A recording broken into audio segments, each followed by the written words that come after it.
Hello, all you wonderful truthers and lady truthers and baby truthers. How are you diddling? Lovely to see you. Today I'm talking about the truth movement, 3 words. The truth movement, and asking the question, have the baddies infiltrated the truth movement? And if so, how and where? I'll tell you all about it on the other side.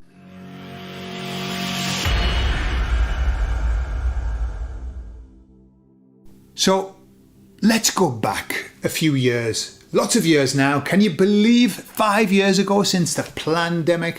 5 years ago, incredible, isn't it? And it was in the pandemic that the truth movement exploded. And I'm talking about online. The amount of channels that blew up, not literally, like exploded with growth, incredible. Not mine. My channel didn't explode, and the reason is I have no idea. Whether it's been clamped down, I don't know, or maybe just the content's just not juicy enough to make it explode. Who knows? But I watched loads of channels grow so quickly, and it was lovely.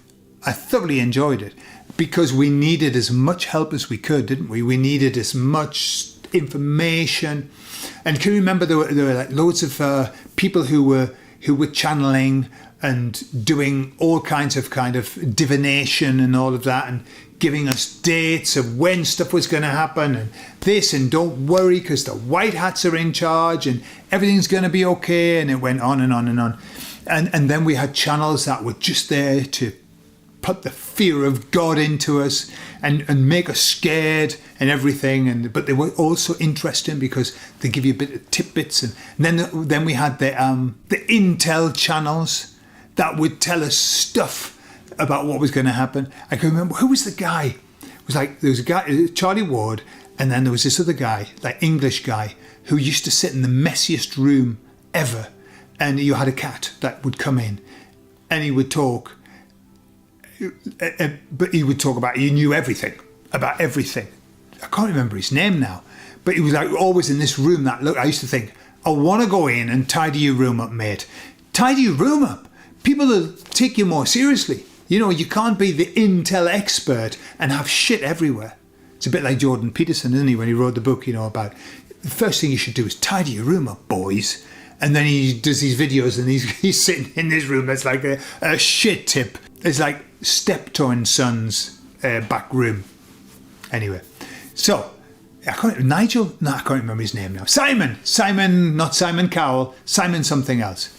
Anyway, we had those, didn't we? We had all kinds of channels, and then spiritual ones and everything.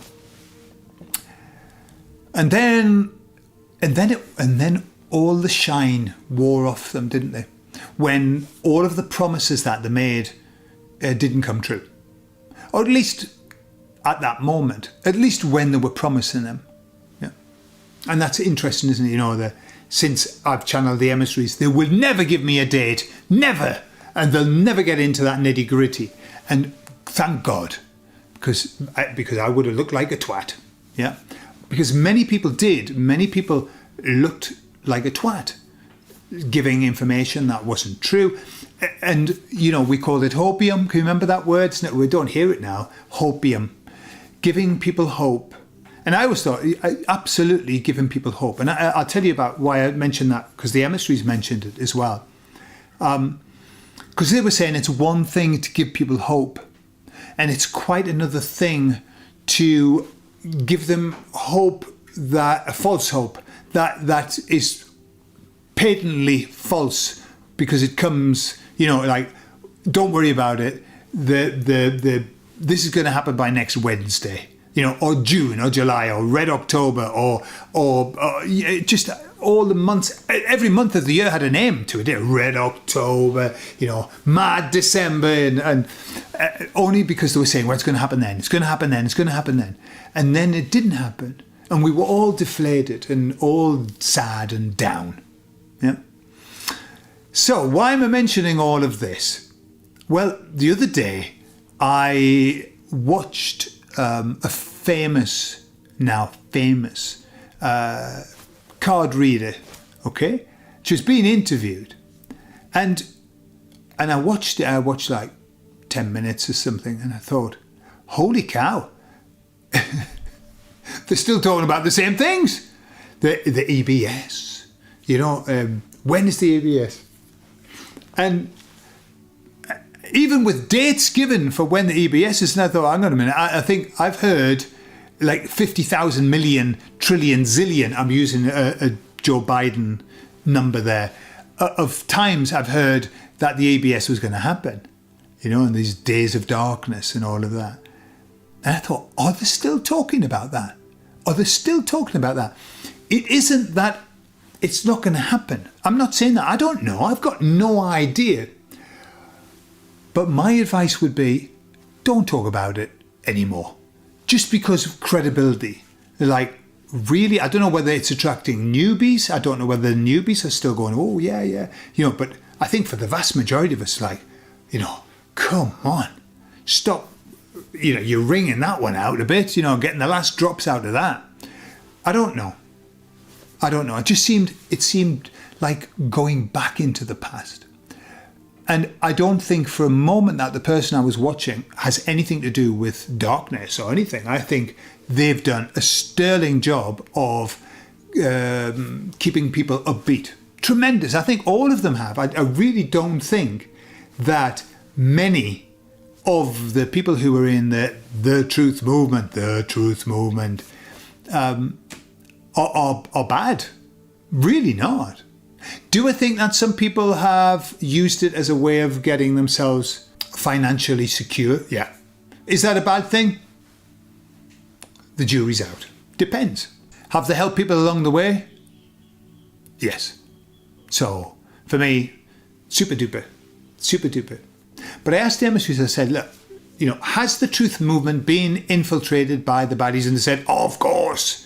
Of course it has. Why wouldn't it be? They said, however, those that are kind of being influenced by the baddies are the ones who always work on fear. It's always a fear-based thing.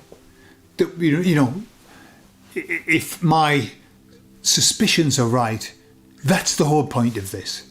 That's the point. Just to make people scared. That's it. No rhyme or fucking reason. Are you scared? Good. Then that we're happy because we're being fed, that we're doing our job. Yeah. Are you feeling the love? Bad. We've got to give you some bad news. And that's what I see all the time. It's like fear. Well, those ones with those fearful messages, they're the ones that we should just avoid.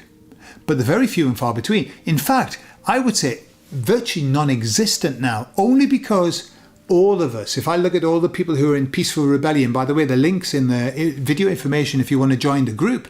Hey, it's a beautiful group with beautiful people. And all of the people in Peaceful Rebellion, I'm aware, are kind of aware that all of that's just pretty much not what they want. Nobody wants to be going down these horrible rabbit holes of awfulness and being scared shitless. They don't want to. Everybody's focused on what's coming and the nice and the beautiful and the wonderful. And so I don't think that there's a great deal of future for the fear mongers, because I don't think there's not a great market for it. There was when everyone was scared during the pandemic, of course, there was a big market for it. And boy, did they milk it. But I don't think it's there much. I don't see it. What do you think? Do you think that there are still loads of channels that are being sort of manipulated? I'm not entirely sure. I wouldn't even say they were working for the baddies. I just wonder if they get the information from the baddies.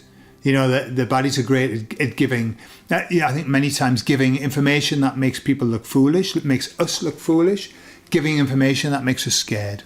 And I think the emissaries have said this before, that the vast majority of scare stories are for us, not for general public consummation.